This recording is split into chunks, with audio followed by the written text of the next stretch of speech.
క్రీడా రంగానికి ఉజ్వల భవిష్యత్తు మంత్రి దుర్గేష్.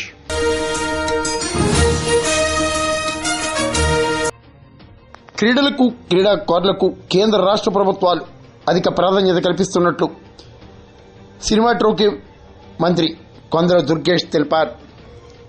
తూర్పుగోదావరి జిల్లా Rajanagaram MLA Battula Balaramakrishna, Rajahmundry rural MLA Gorantla Buchi Chowdary ఆధ్వర్యంలో రాజమండ్రి సమీపంలోని దివాన్ చెరువు శ్రీప్రకాశ్ పాఠశాలలో నిర్వహించిన క్రీడా సమాఖ్య క్రీడా పోటీల్లో పాల్గొని ప్రసంగించారు. ఉండడం వీరు ఏర్పాటు చేయడం కూడా చాలా మంచి విషయంగా భావిస్తూ వారికి ప్రత్యేక ధన్యవాదాలు తెలియజేస్తున్నాను విజయప్రకాష్ గారికి.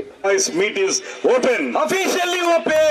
68 handball set meet. Inter-district handball championship which gown them for the honor of our country.